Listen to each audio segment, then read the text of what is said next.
وظیفے لوگ پڑھ رہے ہیں کہ کاروبار کھل جائے اور روزی بڑھ جائے، کتنے لمبے چوڑے، کتنے کتابوں میں ایڈے ایڈے بڑے وظیفے لکھے پہ، پڑھوں جی مندہ بڈھا ہو جائے۔ میں قربان جاؤں یا رسول اللہ آپ کی شفقتوں پر، آپ کی رحمتوں پر، سنو یہ کرو، میری بات نہیں ہے، میرے نبی کی بات ہے۔ تجربے کی وجہ سے کرو گے تو کچھ نہیں ملے گا، یقین سے کرو گے تو دروازے کھلتے دیکھو۔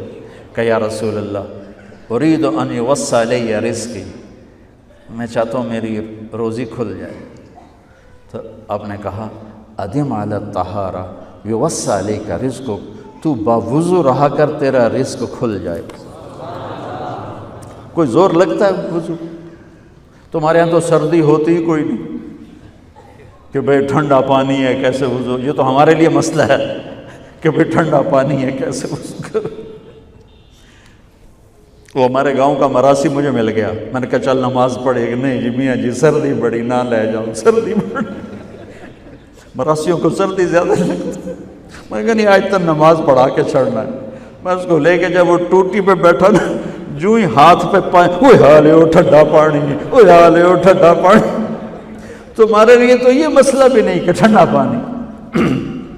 میرے نبی کی یہ سارا مجمع لے لو، یہ اوپر مستورات لے لیں، ادم علی الطہارہ یوسع علیک رزقک، میرے نبی نے فرمایا باوضو رہنا شروع کر دے، اللہ تیرا رزق کھول دے گا۔ اب یہ اللہ رسول کی آپس کی بات ہے تو میری بات ہوتی تو دیوار پہ مار دو، تجربہ کرو۔ نبی کی بات کو تجربہ کر کے نہیں کرتے، یقین کے ساتھ کرتے ہیں۔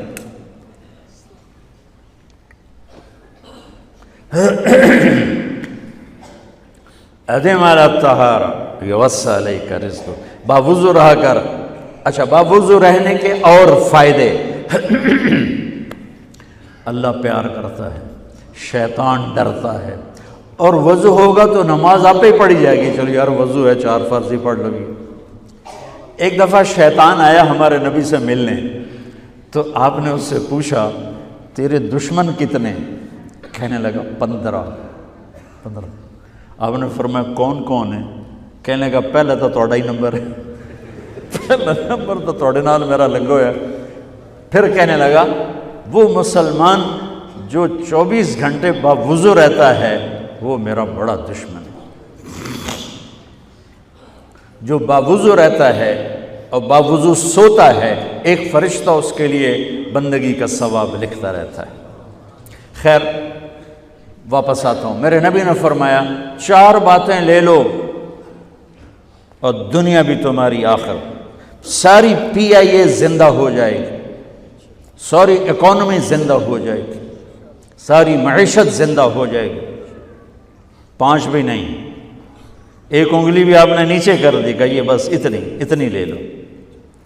حفظ و امانت، صدق حدیث، حسن خلیقت، عفت فی طعمت۔ کیا خوبصورت! ساری زندگی کسی کو دھوکہ نہ دینا، دیانت داری۔ میرے ملک کے ادارے کیوں ڈوب گئے؟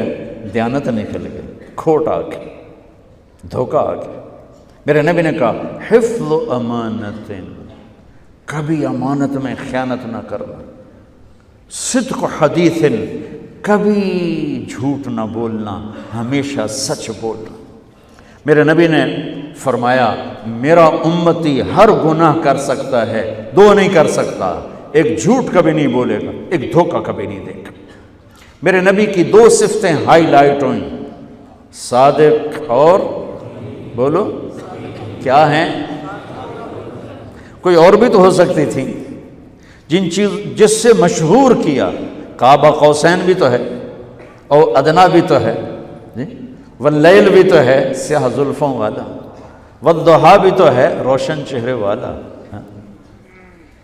کس سے مشہور کیا؟ صادق امین۔ اگر آپ مجھ سے سوال کرو، میں ممبر رسول پہ بیٹھا ہوں کہ مولانا صاحب سارے دین کو 2 لفظوں میں بتاؤ، ساری شریعت کو، تو میرے پاس 2 لفظ ہیں، سچائی اور امانت داری۔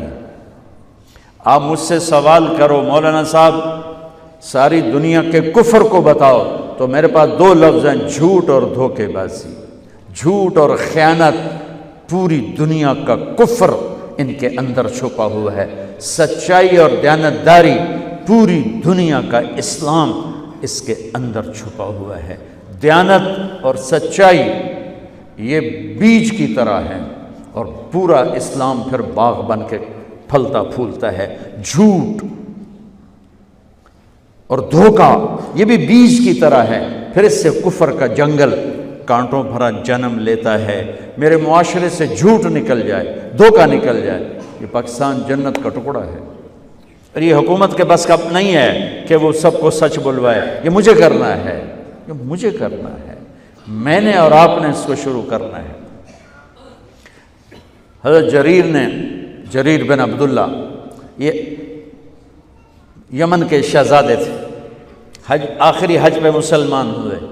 اپنے نوکر سے فرمایا گھوڑا خرید کے لا، میں پیسے یہاں پیمنٹ کروں گا۔ وہ منڈی میں گیا، 300 روپے کا گھوڑا لے کر آیا۔ جب انہوں نے گھوڑوں کو دیکھا تو وہ قیمتی تھا، مالک کو پتہ نہیں تھا، اور یہ گھوڑوں کی نسل کے پہچاننے والے اس سے کہنے لگے تیرے گھوڑے کے 400 کر دوں؟ کر دو۔ بڑا حیران ہو کے دیکھنے لگا، بھائی ہے کہ آپ تو مجھے چیز خریدنی ہے تو میں گھٹاتا ہوں، اور اجمل نے بیچنی ہے تو یہ اس کی قیمت بڑھاتا ہے، اور یہاں خریدار کہہ رہا ہے 400 کر دوں؟ وہ کہنے لگے کر دو۔ کہ 500 کر دوں؟ کہنے لگا کر دو۔ کہ 600 کر دوں؟ وہ تھوڑا تھوڑا گھبرانے لگا، بھائی یہ چکر کی ہے۔ 700 کر دوں؟ 800 کر دوں؟ وہ کہنے لگا حضور تسی لینا تو لو، پر میرا مذاق تھا نا، تسی اڑاؤ، کدی لین والے بھی پیسے بتائے، تسی میں نے 300 دے میں جاواں۔ کہنے کہ اس کو 800 دے دو اور گھوڑا باندھ دو۔ وہ حیران خوشی سے چھلانگے مارتا ہوا گیا۔ تو جب وہ چلا گیا تو نوکر نے پوچھا میں جب 300 میں سودا کر کے آیا تھا تو 500 کس خوشی میں بڑھائے؟ فرمایا میرے بھائی اس کے گھوڑے کی قیمت 800 تھی، 300 نہیں تھی، اور میں نے نبی کے ہاتھوں میں ہاتھ دے کے یہ وعدہ کیا تھا زندگی بھر کسی کو دھوکہ نہیں دوں گا، سب کی خیر خواہی چاہوں گا۔ تو بھائیو میرے اداروں میں کس ٹیلنٹ کی کمی نہیں، صلاحیتوں کی کمی نہیں، دیانت کی کمی ہے، قوت عمل کی کمی نہیں، سچائی کی کمی ہے۔ حجاج بن یوسف ایک ظالم گورنر گزرا ہے، اس کے خلاف بغاوت ہوئی،